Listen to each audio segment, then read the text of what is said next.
This time on Jesters Garage, I'm going to give you an update on all 7 of my projects. Well, maybe 6 7/8. We'll be checking out the 46 roadster pickup called the Jester. The Jester is one of those weirdo rigs where you take a truck like this and you cut it up into so many pieces that it ends up being just shy of 4 feet tall at the top of the windshield, and it don't look like it used to, but it's pretty cool. Also, I have this 37 GMC pickup. I call it the Chariot because of this bed I built on the back, and the nose of it just looks so cool. That project has been on and off for a number of years. Anyway, I'll show you where I'm at with it and where I'm going. Then there's the Tetanus T. It started out as a rat rod, a completely garbage Model T. Nobody in Portland wanted it. Bought it for like 140 bucks. Anyways, now there's no rust. But I still call it the Tetanus T. Of course, ever since I was 13, I wanted the Stingray Corvette. So I got this 73 T-top called the Super Shark. Then I got my old work truck. It's a 68 Chevy truck. Black Iron Bomb. Drove it for 10 years. Anyway, it's been sitting out there on the corner of the lot. 20 years been sitting there. Started working on it this year. Love to work on it some more. And I've got this 53 Chevy hardtop that most of it out there right now is 54 sedan, but I'm going to be turning all this stuff, this 53, 54 stuff, into a fastback hardtop sunset coupe. And last but not least, this one here is my high school hot rod. I fell in love with this grill when I was 15 years old. 1977, and this thing here was driven for about 4 years, wrecked it, etc. It's been 40 years since I've driven it, so there's a backstory on this one. I'll give you a little bit of that today. So kick back for about 15 minutes and I'll give you a rundown on all my projects. This ought to be fun. Hi, welcome to Jesters Garage. I've had a few people request that I give them kind of an update on my projects. So here we go. Let's see if this thing will run.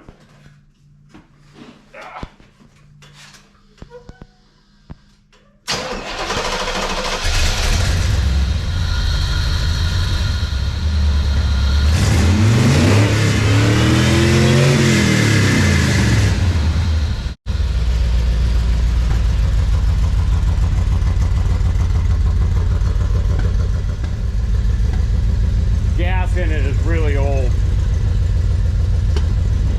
Yeah, I can kind of smell that. It's been in there for a long time. I'm surprised it even runs. I was firing it up earlier and I couldn't get it to stay running, but I had that all plugged off with tape. Every time I hit the throttle, it died. It's running on 3-year-old gas. And, yeah, or more. And probably needs a tune-up. It needs an oil change, a tune-up. I bought the wrecked Corvette in 2000, weight Y2K. So those plugs were probably, good back then because he was driving the car when he wrecked it, obviously. Yeah. You like my gas tank? 1987 Corvette running gear. Boy, this thing is dirty. Stupid dirty.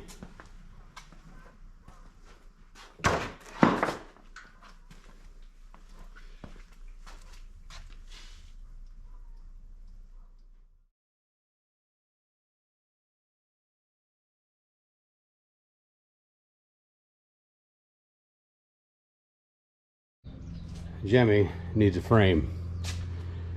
I have a little cart I built for it to hold everything in place. But it just sits here in the garage, and so now I'm moving it over here next to the Jester, which I fired up earlier, as you saw. I've got some more C4 suspension for the Chariot. I have a 270 Jimmy, and last spring I got my intake, all nicks and stuff, and in a separate purchase I bought this exhaust system. So I should be swapping this out and then get this thing loosened up. But the Chariot's going to have to wait for a later day. It's going to get covered up right next to the Jester.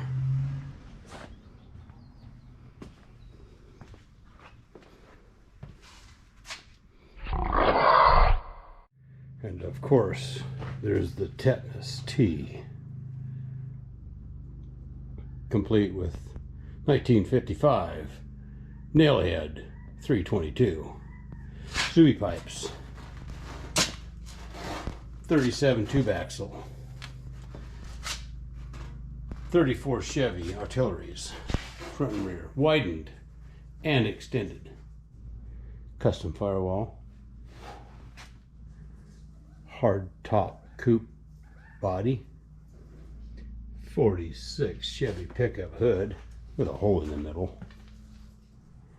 And what hot rod would be without a Model A pickup bed cut down about 20 inches?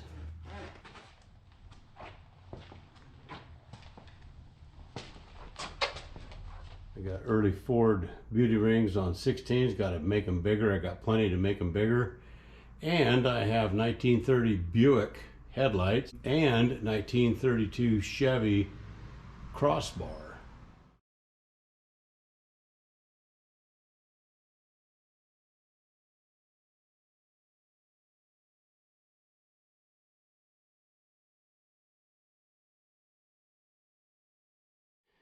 And you can't forget about 1973 T-top. I call it the Super Shark because it's going to be a one-off what-if car.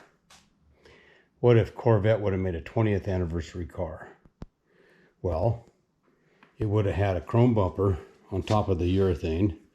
It would have had 69 side pipes. It would have had the alloys with the PO2s over the top.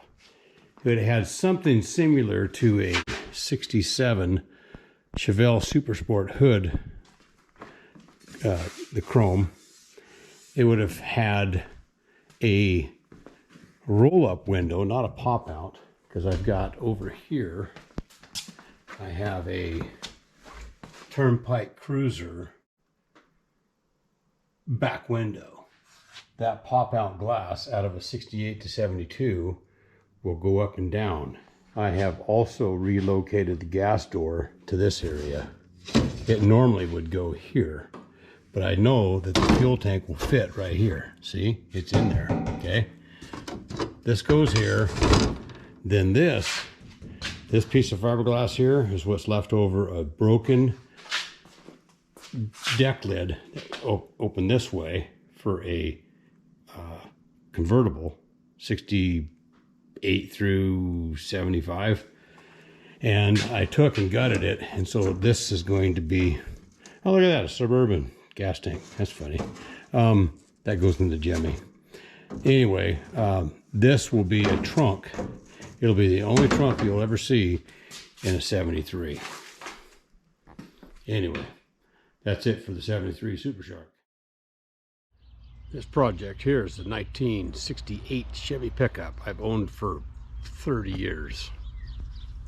Resurrected a few months ago from the hole over there. If you watched my last video, I was going to put a cop car chassis under. I found out it was 6 inches too narrow, so I cleaned up the old one and put it in. I decided to keep all the 3/4 ton running gear. It's been sitting here a few months, haven't touched it, but it's on the back burner.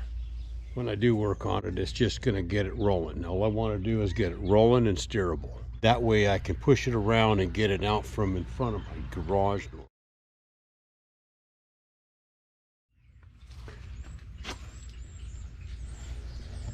This one here is the Sunset Coupe.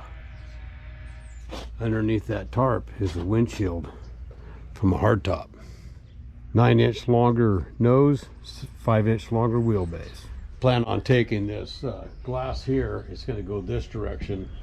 I'm going to do a fastback roof with this glass and that windshield. So it'll be quite a bit lower, most likely 2 inches like any hardtop. Fastback proportions are going to be better because it'll have that longer nose.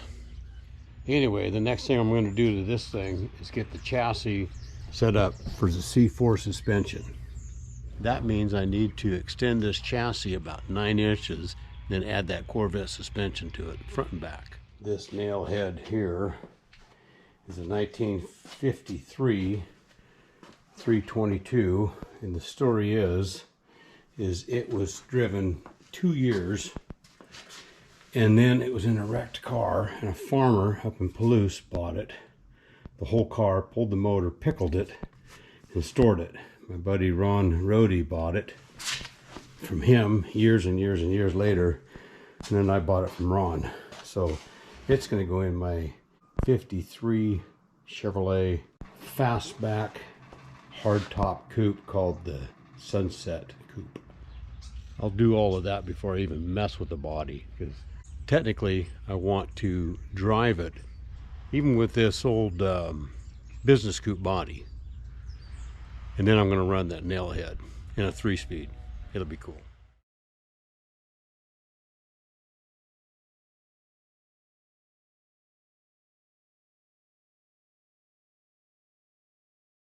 Last but not least, this is the rest of the story.